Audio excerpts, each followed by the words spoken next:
All right. So, in our quest to find things to review during these weird ass times, um, this one was my fault. Not the Frankenstein sequel I was hoping for. So this was a movie I was like, well, it comes out, like, what's on VOD right now? Yeah. And So it's it's like, not. I oh, can't hear you at all. oh, Move your mic in front of you. You fucking don't you understand physics? how is it better? A little better.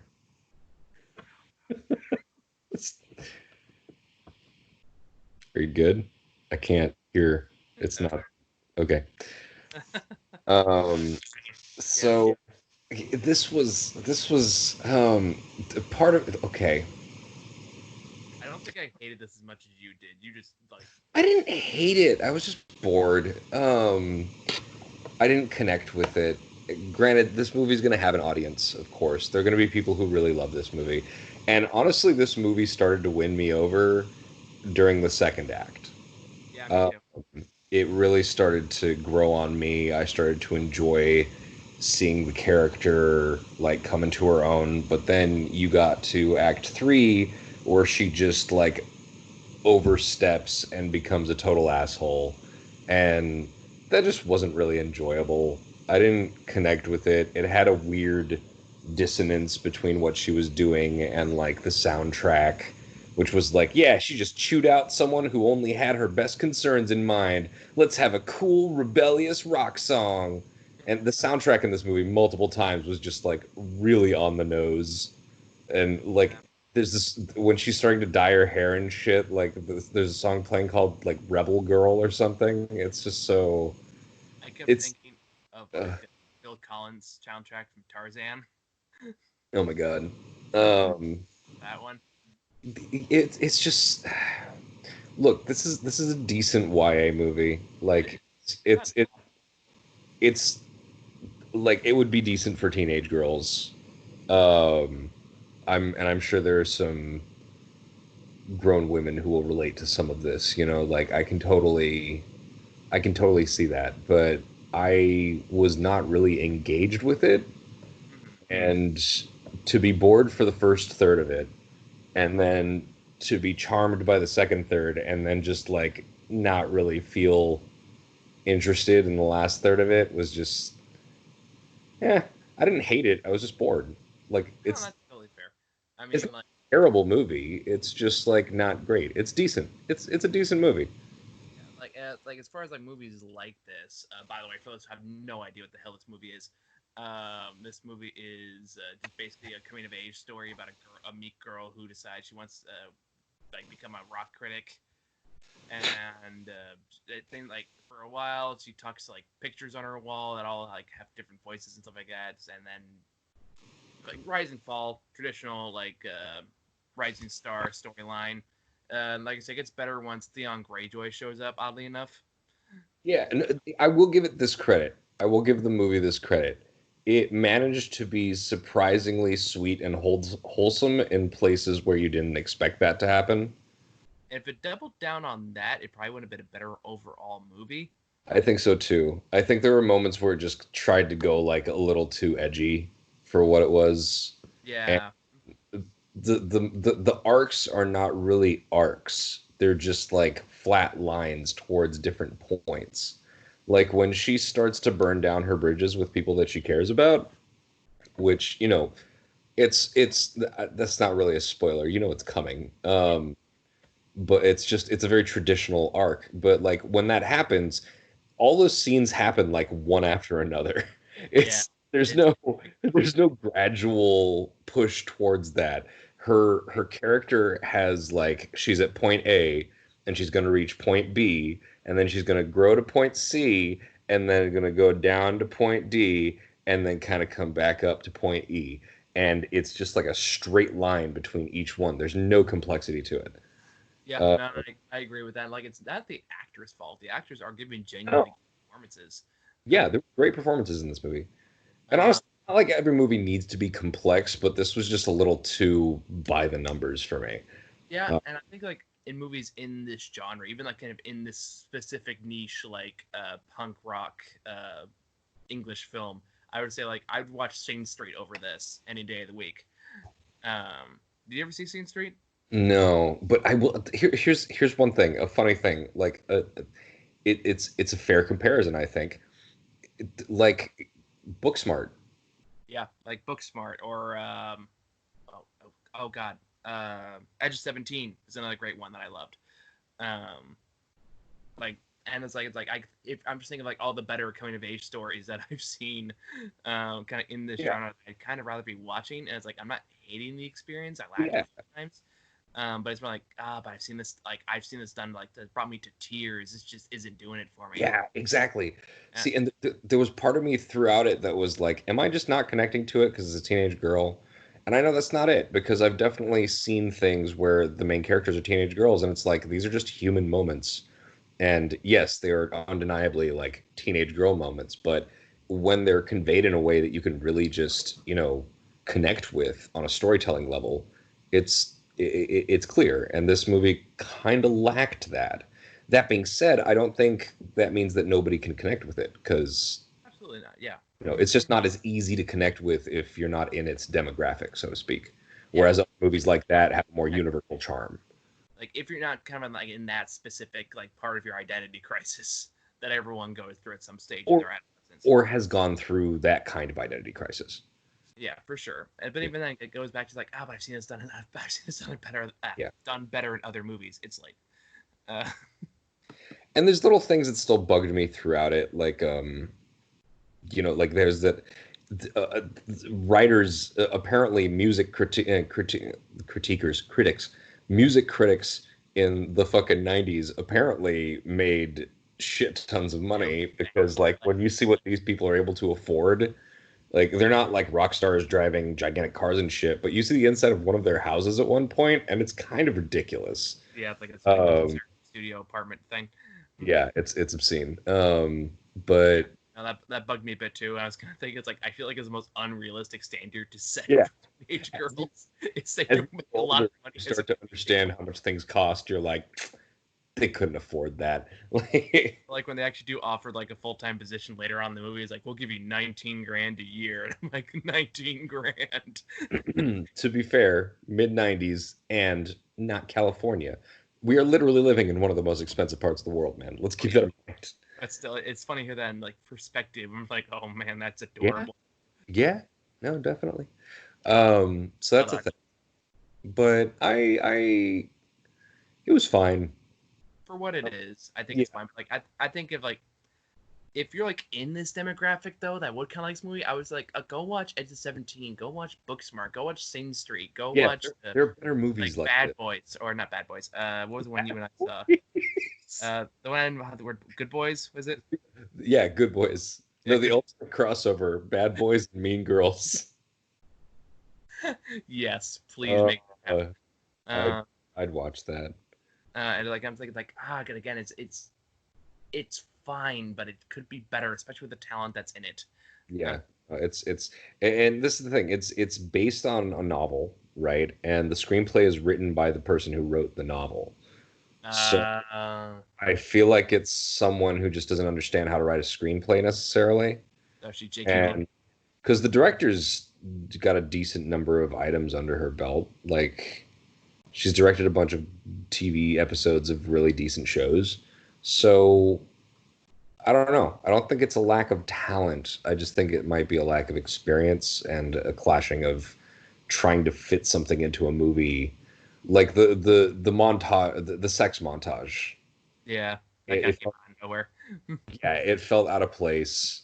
It Yeah, it I know how it makes sense narratively, but it it feels just there was no flow to it at all. It was just some no. kid having a sex It's montage really now. jarring. Yeah, really Yeah, jarring and obstructive.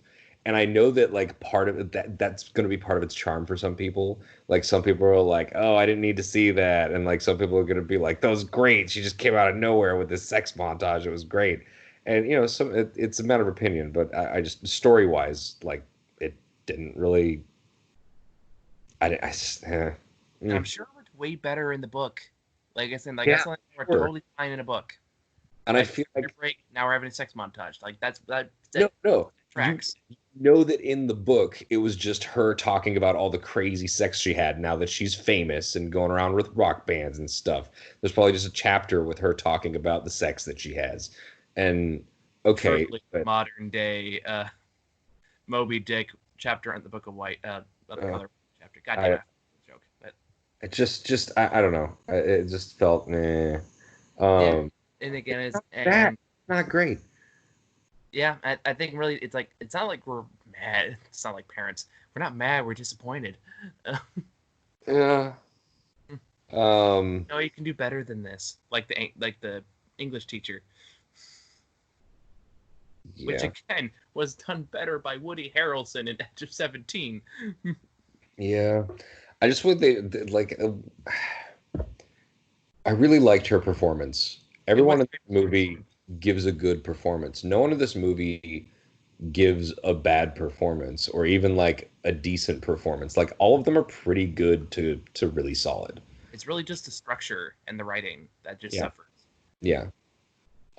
As a movie that felt weirdly as a movie that felt like it dragged on too long, I feel like it would have been better if they added like 20 minutes, cut Yeah, out like 10 minutes, and replace that 10 minutes with like 10 minutes more of actual like relevant stuff and fleshed out some more characters and plot lines and just made better use of their time. It's one yeah, of those movies that would feel like a better, shorter, like better paced movie by mhm. adding more content because it would kind of even out the rough edges a little more. Yeah. No, I completely agree. Or at least like add some of like that stuff that we actually did like the whole like the more wholesome moments, or Yeah, just like those character moments where you feel like the there's a genuine characters. connection there. Yeah. And there were Uh, moments in there that felt kind of manipulative. I know that movies in general are just emotional manipulation, but like the part with her dad and the records, like that felt kind of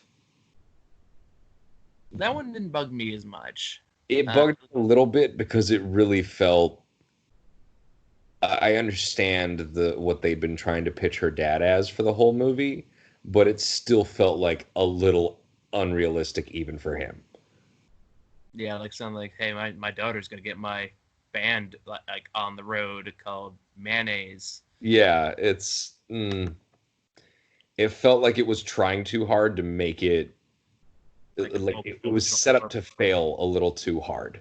You know what Yeah, no, that's fair. I mean? And like it just felt like an artificial moment that didn't feel genuine for the character. The character didn't feel like it was that disillusioned and like he would actually prioritize that over his family. Like it just didn't feel right. And You I know, don't like now that I kind of mentioned that, that also kind of makes me think of like, this is me comparing it to like other films like this that I think are a lot better. Is the fact that a lot of the charm feels very artificial. I mean a lot of it comes out of the energy of Beanie's performance. True, but I mean, I'm more like the quirky elements, like the pictures talking, or like the montage sequence, or like some of the quirky lines that are thrown in there that don't quite work. And like I was like, but I've seen this done better, which that Yeah. I think that's what's bothering me about this, because like, you I, can do that, but it just doesn't flow right because it's written by someone who has not written a screenplay, and I think you're absolutely right about that. Um, and I those elements would have been better adapted by someone who understood how things work on screen better. It's Uh, like I was thinking about, particularly about Scene Street. There's this great line where like this kid like is crushing an older girl who has a boyfriend who's listening to what was Phil Collins' band? Genesis. Genesis. Who was listening to Genesis, like driving away, and the older brother is like sitting in the bed, like smoking a cigarette, talking about it. And at one point he goes like, he has a boyfriend. Is like, what was he listening to? Genesis. He will not be a problem. It's like, why? No woman can stay in love with a man who likes Phil Collins.